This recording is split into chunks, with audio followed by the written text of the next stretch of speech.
Bom, senhoras e senhores, um dos principais editais do Brasil na capital federal, onde Lucas mora, que está aqui, veio direto do sul do país. Já morou em Curitiba? Onde você já morou mesmo, Lucas? Meu Deus, eu não vou citar tudo. Se ele fosse citar onde ele já morou...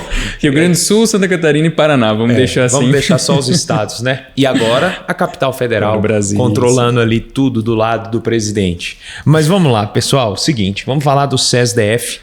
CESDF, adoro a prova do CESDF, tenho um carinho especial pela prova do CESDF por N motivos. E o IADES voltou a assumir a banca, né? Tivemos ali, é igual aquele seu namorado que você namora muito tempo, termina, aí ele vai lá, terminou, ele tem um relacionamento ali, uma fé com outra pessoa, mas depois você volta. Você sabe que o CESDF teve isso, né? Trocou a banca ali um pouquinho, mas depois já voltou para o IADES novamente.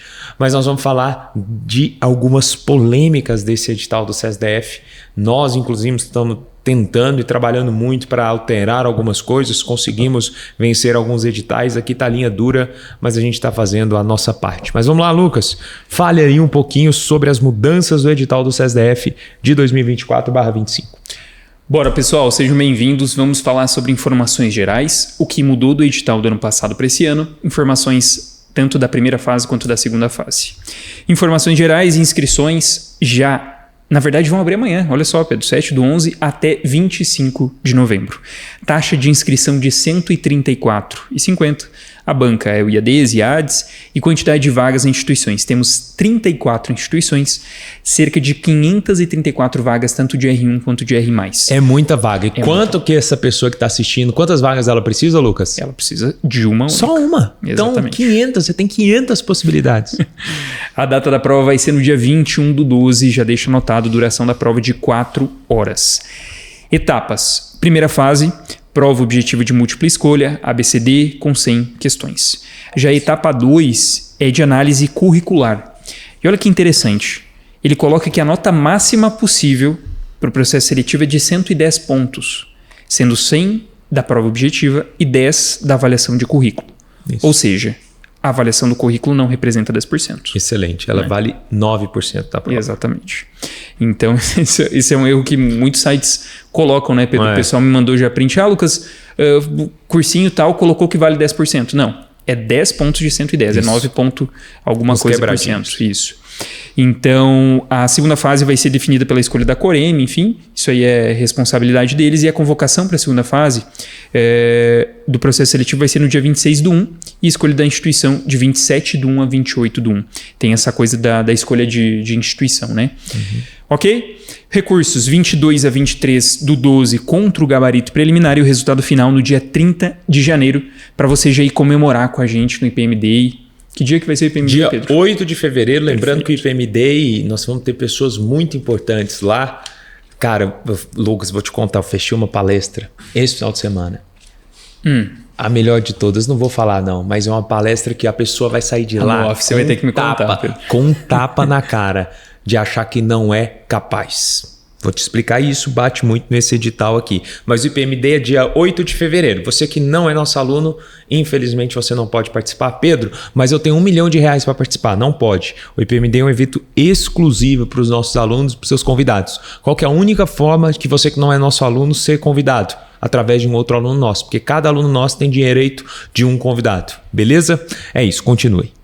Bom, com relação ao local das provas, então, a gente sabe que a etapa da prova objetiva ele coloca que vai ser realizado no Distrito Federal, mas ele deixa lá no item 11.5, enfim, que a partir do dia 10 de dezembro ele vai liberar exatamente o local de prova, horário, turno de aplicação, tudo certinho, então a partir do dia 10/12.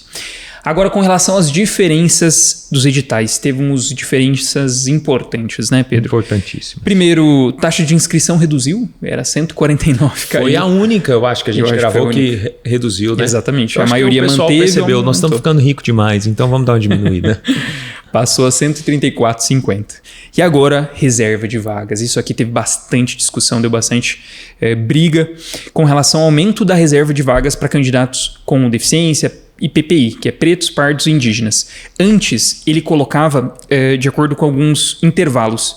Então, ele colocava no ano passado de 1 a 15 vagas ou 20, enfim, dependendo do programa, não tinha nenhuma vaga reservada. A partir disso, era acrescido uma vaga para cada intervalo. Então, de 21 tantas vagas, era uma vaga. Agora, ele tem um percentual definido, tá? Mas que na existência de números decimais, ele acaba arredondando para cima. Tá bom? Então, isso criou um aumento importante das vagas reservadas. Primeiro, PCD, do total 20%. Vai ser reservado para PCD. Das vagas para candidatos negros e negras, ele coloca aqui um total de 20%. E a gente tem algo que é novidade, que a gente não viu, eu acho que nenhum outro edital, que são vagas destinadas aos candidatos hipossuficientes. Tá? Então, do total vai ser 10% para esses candidatos. E ele coloca, olha só, que esse candidato, o hipossuficiente, ele é caracterizado assim: renda familiar mensal per capita igual ou menor que um salário mínimo e meio, e ter cursado graduação em escola de rede pública ou instituições privadas, só que tem que ter sido bolsista integral. Então, mudou bastante, isso é uma surpresa. Tiveram alguns programas que reduziram muito, né, a disponibilidade de vagas de ampla concorrência. Isso. E uma das coisas que a gente está lutando, pessoal, e aí eu vou ser muito sincero, eu respeito a sua opinião, do mesmo jeito que eu quero que você respeite a minha. Eu quero fazer uma reflexão aqui com todo mundo. Esse edital, eu acho que é um edital muito bom, tá? Em alguns pontos. Só que, quando ele quebra e coloca lá, por exemplo, você tem 20% de vagas para PCD. Então, se você tem lá nas cotas divididas, especificamente, daria 2,3%, enfim, seriam 2,3 vagas correspondente aos 20%, ele sobe para 3%. Do mesmo jeito, para a questão de pretos, pardos e indígenas, ele também era 2,3, ele sobe para 3. E dos hipossuficientes também, eles sempre têm a margem de erro um pouco para cima. O que acontece com algumas vagas? Chega no final, não está dando 50%. Chega a dar 71%. Se eu não estiver enganado, cirurgia geral no hospital de base, 70% das vagas são para cotas. E o pessoal fala assim: Pedro, por quê? Por conta dessa quebra. Porque aí ele sempre superestima e aí está dando 30% ou 40%. Então é isso que a gente está tentando trabalhar hoje no edital. Nós mandamos e-mail, estamos tentando trabalhar, até o nosso jurídico está em cima, para que limite pelo menos a 50% do total. Porque tem vaga que 30% de ampla concorrência. Então, assim, esse é um ponto importante. Não vou entrar no mérito da discussão se é fair ou não é fair, se é ok essa quantidade de vagas, se não é.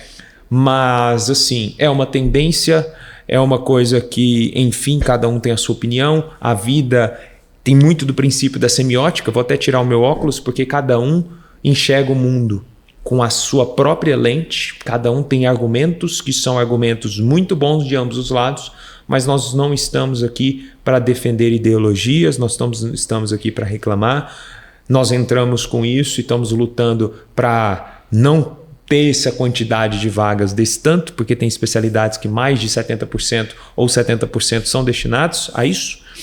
Mas, enfim, o que eu quero que você entenda é que, independente disso tudo, a única coisa que você, e que depende única e exclusivamente de você, é de ir lá, dar o seu melhor e estudar. Então, para de pensar nisso, para de ficar chorando em grupo, para de ficar querendo engajamento nesses posts da galera que é comentário em discussão nos stories, não sei o quê, que só quer o sangue. Para você entender, pessoal, nós vivemos em tempos medievais modernos. Eu falo isso, uma reflexão muito grande, porque, Pedro, tempos medievais modernos. Gente, nós estamos vivendo na época de Roma, Coliseu, em que coloca pessoas para se degladiarem. Só que sabe qual que é o Coliseu do século XXI? Rede social. Aí vem lá um Zé Ninguém, coloca lá um post comentando isso e coloca assim embaixo: deixe sua opinião, discussão dos stories. Aí você tá lá se degladiando com outra pessoa. E aí cada um defendendo a sua torcida. Então hoje o Coliseu é a rede social, é o Instagram. Os participantes, quem são? São vocês. Estão lá perdendo tempo. O cara que tá ali, o juiz, ele só tá aplaudindo, comendo pipoca e vendo crescer número de métrica de curtida, de like. Não vai por essa onda, não. Não vai por isso, não. Para de seguir esse tipo de gente. Esse tipo de gente não soma nada, só vai ficar fazendo firula na sua cabeça. Segue as pessoas produtivas, proativas, que não fica reclamando de questão, que não fica falando, tem que cair isso, tem que cair aquilo, tem isso. Não, faz isso não. Cara, se você precisa entender que o que depende da gente, nós vamos trabalhar. O que não depende da gente, nós vamos fazer o que depende, o que é possível, o que nós estamos fazendo. A gente entrou com discussão? Não. Mandamos jurídico, conversamos e tal. Estamos tentando mudar, igual a gente já conseguiu várias vezes. E não ficar promovendo o caos na internet. Desculpa esse desabafo aqui, Lucas, um disclaimer rápido, mas continue aí nas mudanças. Mas eu acho que é importante, e até para ilustrar isso que o Pedro falou, que a gente estava conversando antes, é isso aqui que está aqui na tela para vocês, tá? Anestésio, por exemplo. Hospital de base, tá bom? Hospital regional. E aí você vê ali no Hospital Regional de Taguatinga, por exemplo. Como tem uma vaga reservada para o serviço militar, eles consideraram como ampla concorrência. E aí a ampla ficou com 0. E aí você tem uma vaga para PCD, uma vaga para negros e uma vaga que está reservada. Então, isso que a gente recebeu algumas mensagens de reclamação, porque eu queria, às vezes, o aluno queria no Hospital de Taguatinga ou em algum outro hospital e acabou ficando zerado de vagas para ampla, digamos assim. E o exemplo que o Pedro deu, tá ali, a cirurgia geral, o Hospital Regional de Taguatinga, não, foi o Hospital de Base que você falou, né? Isso. Vagas de ampla concorrência 2, a IPCD 2, negros 2 e hipossuficientes 1. E aí fica exatamente para reserva de vagas, ficou 71% do total dessas vagas. Então acabou passando o que eles mesmos colocam no edital. Sim. Então a ideia seria só seguir esse edital de limitar os 50% total, né? E aí eu coloquei outros exemplos para vocês, dermato tem aí, oftalmo tem aí também, hospital de base, por exemplo, do Distrito Federal, ficou com 2 de ampla, uma vaga reservada para serviço militar, uma PCD, uma negros e uma hipossuficientes. Tá bom? Certo. Com relação à primeira fase, o que a gente pode esperar da prova objetiva? Tivemos uma mudança do jeitão da prova, né? Antes a gente tinha aquele certo e errado, e ano passado, indo para o IADs, enfim, a gente tem agora uma questão de múltipla escolha, ABCD, aquele padrão mais comum das provas em geral. Então, como consequência, a gente teve um aumento da quantidade de assuntos cobrados. Como assim? Antes, o CSDF ele trazia um caso clínico e ele fazia uma sequência de certo e errado do mesmo assunto em geral. Claro que às vezes ele podia correr para outros lados, mas do mesmo assunto de forma geral. Então agora com 20 questões por cada matéria, acabou aumentando a quantidade de assuntos que são abordados naquela prova, tá? A gente trouxe aí uma análise para vocês no gráfico de 2018 até 2024 de temas mais importantes, e é aqui entra então a banca antiga. A arritmias acaba predominando, tá? Em primeiro lugar, 18 questões nesse último ano. E eles gostavam muito, a banca antiga gostava muito de ECG. Mas nesse ano de 2024, agora não foi diferente. Eles trouxeram arritmias também. Trouxeram bradiarritmias, trouxeram PCR também, diagnóstico e tratamento. E aí, Pedro, isso é uma coisa que os alunos às vezes ficam, eu vou jogar fora todas as questões do CSDF antigo. Não vou fazer nada. De forma alguma, não faça isso, tá?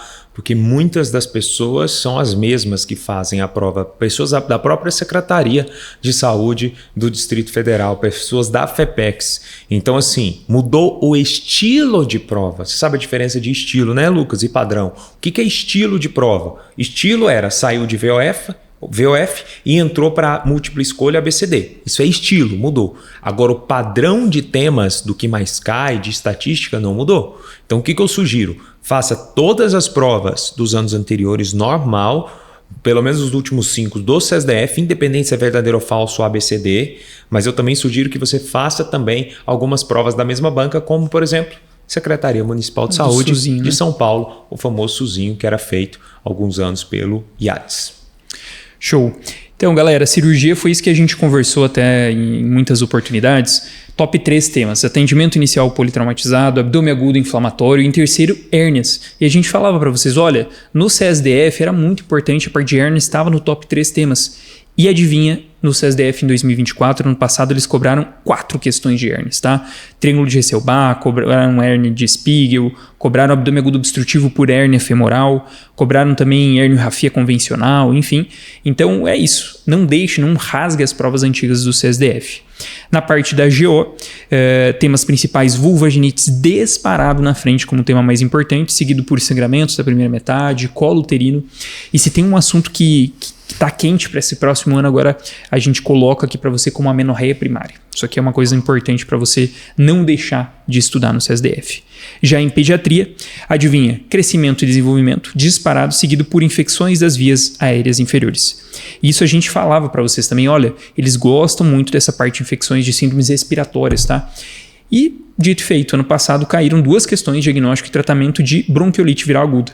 E já era um tema que eles gostavam de cobrar. Cobraram no CESDF 21, 5, 6 questões, no CESDF 22 também. Então é isso, não deixa de treinar as questões antigas. Ok? Lucas, preventiva, eu acho que foi a maior ruptura que teve da prova. Tá? As outras, você vê alguma similaridade de temas, que o que eles mais gostavam, cobraram questões assim, mas eu acho que o padrão da preventiva foi a que teve a maior ruptura comparado com o formato antigo.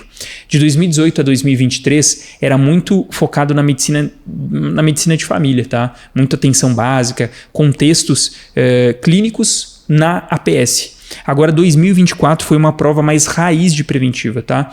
É uma prova que trouxe mais conceitos de bioestatísticas, de medicina legal e ética médica, trouxe coisas importantes ali de níveis de prevenção, terciário, quaternário.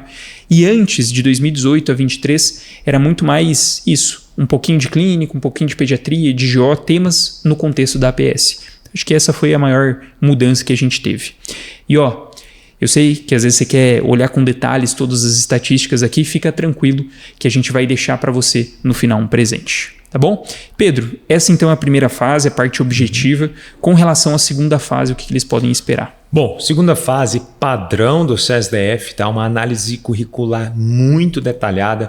Vocês vão perceber que eles colocam ali desde a parte de histórico escolar até a parte de monitoria, extensão, muito detalhado. Então você vai pegar o edital, vai lá para as últimas páginas do edital, que é muito tranquilo isso, tá? Você vai ter o período ali para fazer, do dia 1º de novembro até o dia 25 de novembro para subir o currículo. Eles classificam por alíneas, tá? Então vai da A até a M, as alíneas. Então você vai colocar os certificados em PDF ali, declarando em cada linha sobre o que representa. E aqui tem uma inversão, só para deixar muito claro para vocês, no CESDF é comum, o histórico escolar normalmente nas outras análises curriculares ele é sempre o primeiro item, então o CESDF traz ele como a linha M, tá? Então é bem bacana.